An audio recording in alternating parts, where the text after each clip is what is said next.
이 세 개의 계층이 추구하는 목표는 다 달라. 일단 부자가 추구하는 목표는 뭘까? 더 잘 살게. 아니지. 아니야. 가지고 있는 거를 뺏기지 않겠다. 그거야. 부자의 목표는 유지야. 항상 유지. 그렇지. 그래서 나는 지금처럼 했으면 좋겠다가 부자들이야. 부자들. 그렇지. 그럼 두 번째, 중산층의 목표는 뭘까? 더 잘 살고 싶다. 그렇지. 그게 중산층의 나도 부자가 목표야. 되고 싶다. 그렇지. 나도 조금만 노력하면 저기가 되고 저렇게 될 수 있는데 하는 게 중산층의 목표야. 그리고 세 번째, 가난한 사람들의 목표는 뭘까?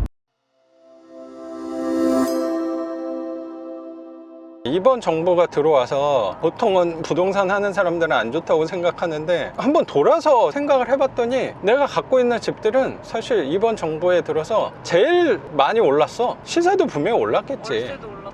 월세도 엄청 많이 올랐어. 그러면 굳이 내가 이 정부를 그렇게 싫어해야 될 필요조차도 없을 수도 있는 거지. 그리고 내가 지금까지 경매를 하면서 가장 좋은 집을 가장 싸게 산 시기가 딱 작년 7월 10일 규제 터지고 나서 가장 좋은 집을 가장 싸게 샀단 말이야. 그때는 경매 시장에 아무도 입찰을 하지 않았으니까. 그럼 내가 이 정부를 싫어할 이유는 별로 없지. 근데 이 정부가 영원해라 라는 그런 얘기는 당연히 아니고, 그래서 어떤 정부가 들어오더라도 나는 유리한 포지션으로 맞춰서 움직이면 된다는 생각이 나는 들어. 어떤 정부를 지지하냐 마냐 이런 생각을 할 시간에 그냥 그렇지. 맞춰서 맞아, 맞아. 되든 어떻게 되든 그 상황에서 가장 내가 유리한 포지션이 뭘까 생각하고 그렇지. 그 포지션에서 나는 최선을 다하는 그래. 맞아. 여보가 진짜 현명하네. 나는 그렇게 가는 게 정답이라고 생각하거든. 그건 내가 어떤 정부가 되는지는 할 수 있는 부분이 사실 없어서. 그렇지. 그건 내가 그 사람을 투표한다고 해도 내가 될지 안 될지 그건 모르는 거잖아. 그 불확실성에 대해서 왜 에너지를 나는 쓰는지 잘 모르겠다는 생각도 되게 들어. 그 여보가 굉장히 현명한 얘기라고 생각하거든. 역시 내가 결혼을 되게 잘했다라는 생각이 들어. 그럼 올바른 생각을 갖고 있는 부인이니까.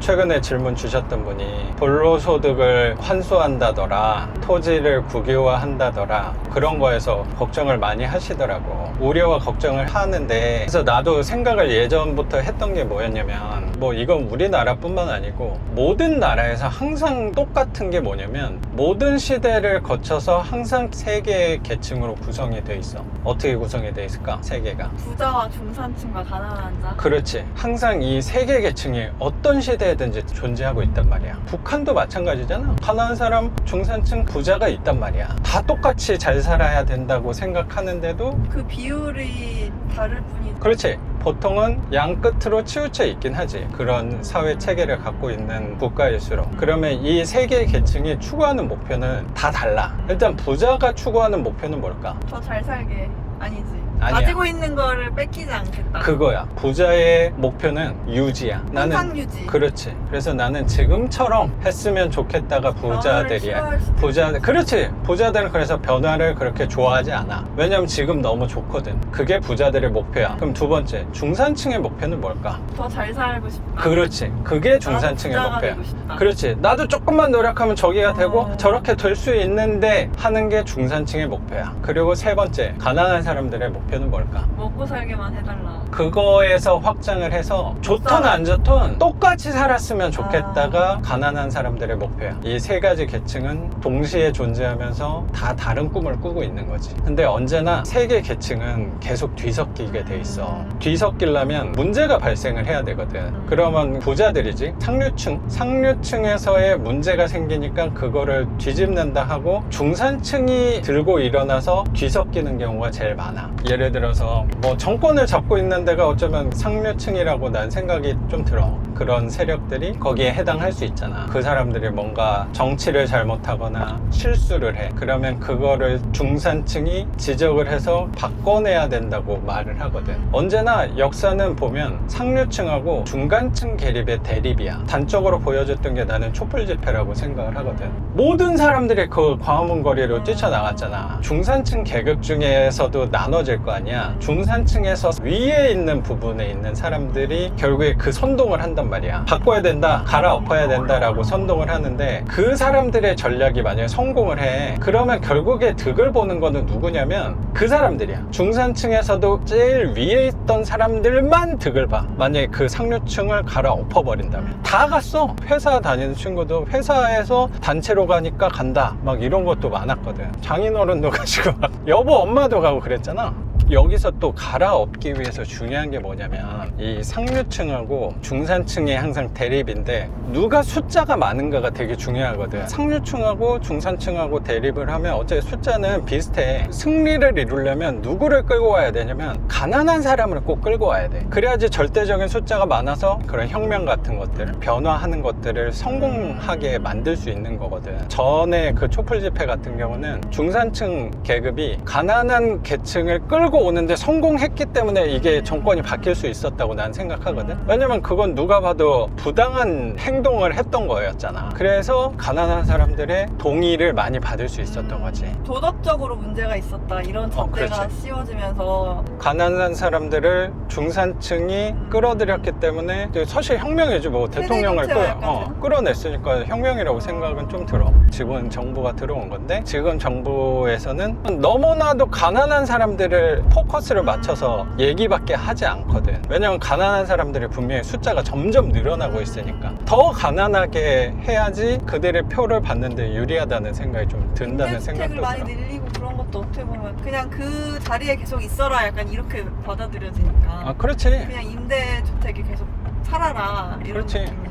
근데 또 이 정부 때문에 어쩌면 그 공공재개발 내가 하나 되는 게 있잖아. 그 반지하가 아파트가 되고 용적률을 더 높여준다는 거야. 그래서 뭐 예를 들어 12층 아파트밖에 못 지어. 거기는 1종 2종 땅이어가지고.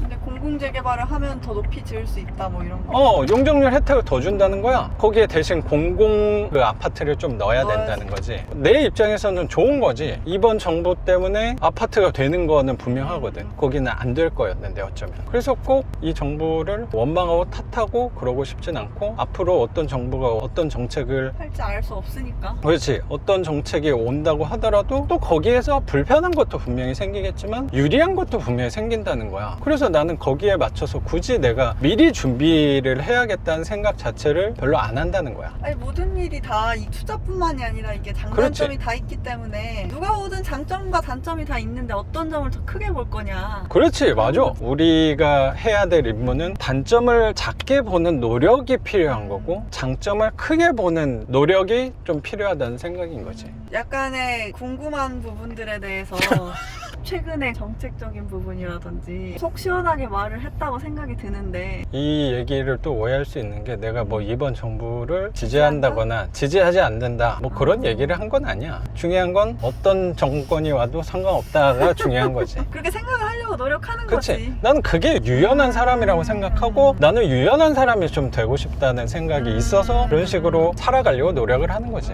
왜냐면 내가 지금 뭐 누가 됐으면 좋겠다, 누가 되지 않았으면 좋겠다 생각을 해도 어쨌든 내가 생각한 대로 되지 않을 그렇지. 수도 있기 때문에. 그렇지. 그래서 나는 최대한 소신껏 가면 된다. 그래서 반지님들한테 나는 해주고 싶은 얘기가, 지금처럼 하면 된다. 그런 거 너무 정책이랑 이런 거 커다란 아파트에 대한 얘기인 거니까, 이 조그만 1억 이하의 소액 물건을 갖고 있는 거에 대해서 너무 이 여론에 흔들릴 필요 없다. 그냥 소신껏 갔으면 좋겠다라는 생각 때문에 이 영상을 좀 만들게 된 것 같아요. 여보. 약간 좀 도움이 많이 됐을 거라고 생각이 되네요. 그래도. 우리의 입장은 약간 소수의 입장이기 때문에, 제 교육생들도 마찬가지고 이 영상 구독자분들도 나처럼 얘기하는 사람은 많지 않을 거니까, 나처럼 얘기하지 않는다는 게 월세 쪽 그리고 소액 부동산 쪽의 사람들이 아니고 보통 이 시장에는 시세 차익하는 사람들이 훨씬 많으니까, 그 관점에서 바라보는 거랑 당연히 내가 생각하는 방향이랑은 물론 다를 수가 있겠지. 우리 방향에서는 지금처럼 나는 가면 된다라고 생각은 갖고 있어. 왜냐면 나는 지금까지도 이렇게 했으니까 앞으로도 이렇게 하면 된다고 생각이 드는 거지. 반지상 Q&A 시간을 와이프의 도움으로 찍었는데, Q&A 시간이었다기보다 내가 하고 싶었던 얘기를 그냥 여보의 입을 빌려서 얘기한 것 같다는 생각이 들고, 공실 방문하는데 여보와 같이 갈 수 있어서 감사하다는 생각이 되게 드네요. 오늘 얘기는 여기서 마무리하는 걸로 하고, 저는 또 내일 영상으로 찾아뵙는 걸로 걸로 하겠습니다. 작가 반지상이었습니다. 감사합니다. 감사합니다.